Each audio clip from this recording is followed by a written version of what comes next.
Short maximal efforts or sprints indoors on smart trainers using erg mode really don't mix. But today I take you through a solution with Zwift custom workouts that can make this happen.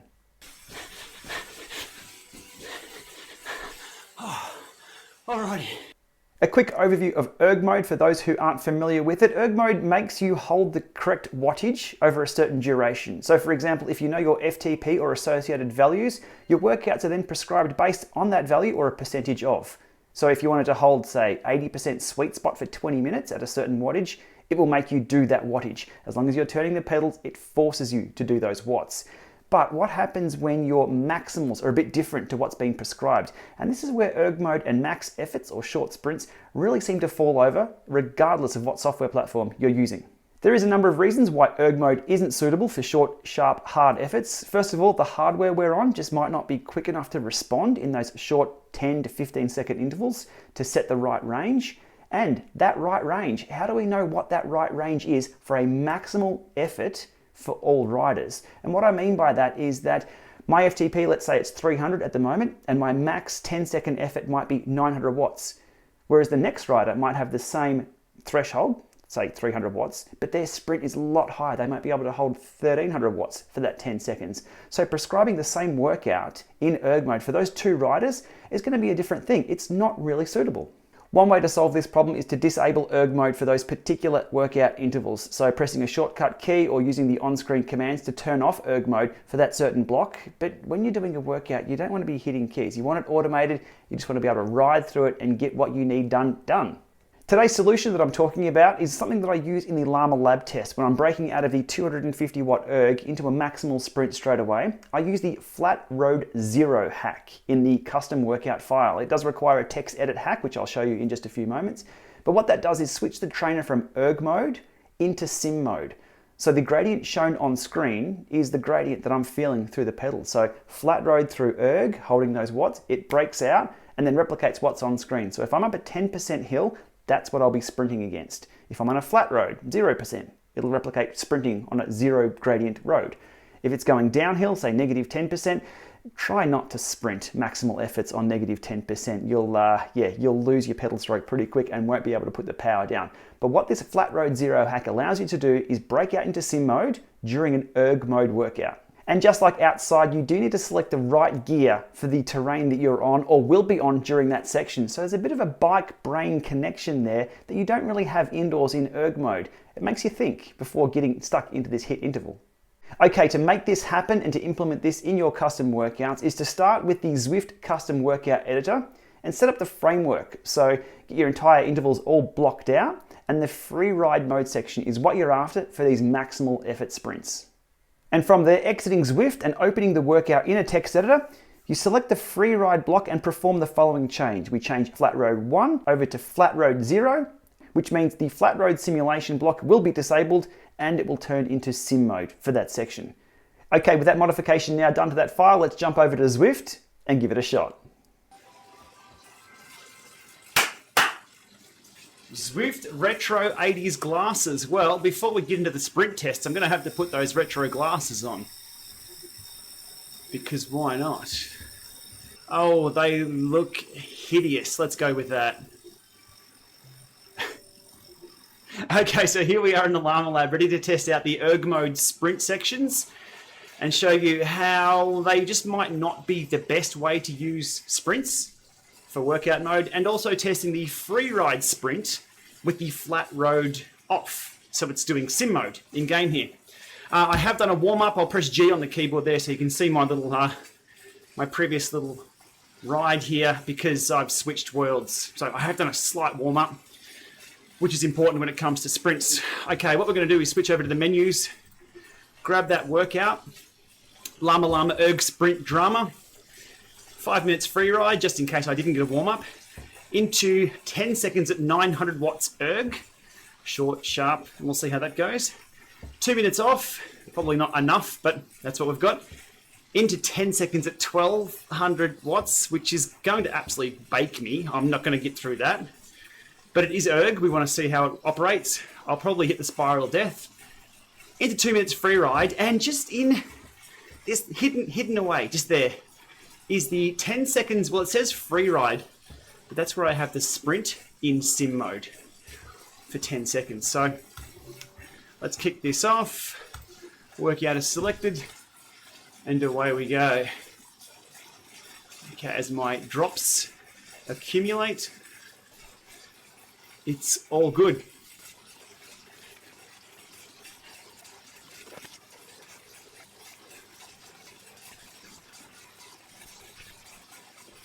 So just under 3.5 minutes to go now. I'm in free ride mode, so it's not enforcing the erg mode setting. I can press the up key on the keyboard, or you can click on the screen. You can see that it does say erg is on, but it's a bit of misdirection there. Erg is on for the workout, just not for this section. It's in level mode for now. So level mode 0, FlatRoad on for this particular section.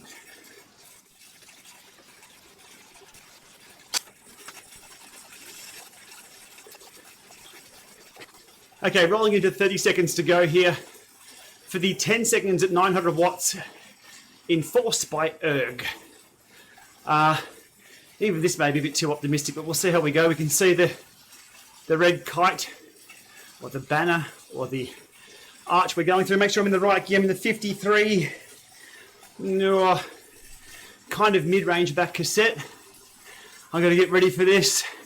See if I can hold for the 10 seconds when it kicks in. Get ready to punch through it, and we're on. Not quite a maximal effort though. And we're there. Okay, that worked, but that wasn't a max effort. So 900 watts for 10 seconds for me. Oh, hard to gauge where it'll be. Maybe 85%, maybe 90%. Maybe that is all I have. We'll find out in 90 seconds time when that lifts to 1200 erg. But that didn't feel like a maximal effort. If I was doing hit intervals, really trying to dig a hole, that wasn't it. I can still talk through it. You need those hit ones, those maximal efforts to be so hard you can't talk. There's our archway. That gearing was good, so we'll keep with that again. I'm on the kicker 18 today. Seems to bite into the resistance pretty quick. The weighted flywheel is hard to accelerate and get a jump on, so you really don't spin out with the kicker 18 or any of the kickers or anything with a weighted flywheel. All right, 42, 41. 1200 for 10. I will have to lift my cadence as we move into that. Here it comes. Nerves are setting in. It's the archway's just taking the corner. Now it reappears. Okay. I'll try and attack this like a maximal sprint because that's effectively what we're after. 7, 6, 5, oh God. Here we go. Cadence up. We're on. Oh, God damn it. Nah. Fuck. Nah. Couldn't do it. So maximal effort there for me. No good. Failed that interval. Whether that was a... okay, I won't make excuses. I couldn't hold 1200. What it was trying to make me do. Maybe if I had have attacked that a lot harder rolling into it. I don't know, but look, erg mode and workouts are a learning process, but out on the road, you don't get outside training hard. There's not that kind of failure. So just then, that small little interval, I was hard effort for 2 or 3 seconds, and that was it. So I got no real training benefit out of that. I failed, and that little workout section didn't do what it should be doing. So next up is the free ride section for 10 seconds, where the mode that it's in now will break out into sim mode and simulate the gradient that I'm riding here on course. The trick is to try and find the gradient that is suitable for a sprint and the correct gearing for a sprint. It gets a little tricky because erg mode doesn't really require changing of gears, not during an interval. But if you're going down a 10% decline, which is not advisable for a sprint test, you're going to have to be in the right gearing for that. Same as going up a climb. So judging on this, we're going to be on the flat roads across to the flat volcano route on the dirt. We're on -2% at the moment. So my gear selection should be good. I might just jump down one as I punch into it. But I won't feel any real difference from level 0. Get ready to sprint. There we go. There's the text alert. Get in the gear. It's going to be on. And we're on!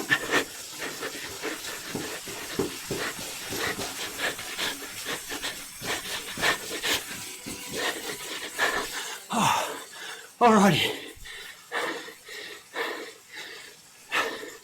So after having failed the previous erg section with a maximal effort, that succeeded. As you can tell, my recovery is very different.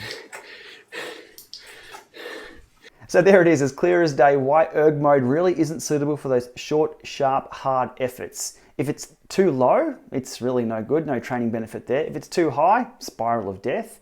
And the third one was just right. Now, why wouldn't we use the number I got from the third one to prescribe that in erg? I'm glad you asked. Well, we all fatigue differently. So my next sprint may not be around 1100 watts. My next sprint may only be 800. Or I might have a good day. My next sprint in the free ride block where I get to choose the watts might be 1200 or 13. I get to choose. That's the thing about maximal sprints. They're maximal, they shouldn't be limited, or they shouldn't be, well under where you need to be. So I think that's a really good solution. It works really well. I'd love to see this implemented in Zwift in the workout editor. Maybe we'll see that coming soon. So wrapping up for today, the Free Ride Zero hack allows you to do sim mode in workout mode, even when there's erg mode enabled. A few tips for this: it works best for 10 to 15 second intervals. Anything shorter is probably just a bit too quick for any smart trainer to change to the exact zone you need it to be in. Remember to choose a flat course for this for best results. Sprinting up a hill can be tough, but if you want to do that, make sure you choose the right gear. Sprinting down a hill, let's just not try that at all. And also remember to implement text alerts on screen because they are free ride sections. You don't really know what's coming up. So it's a bit of a gotcha there. It'd be nice to be able to customize what's shown on screen and just have a little sprint in those blocks. But for now, use the text zones to show on screen what's coming up before you get stuck into those efforts. And lastly, why didn't we just leave it flat road 1 and ride a flat road? Well, I find I spin out a little bit too much on that.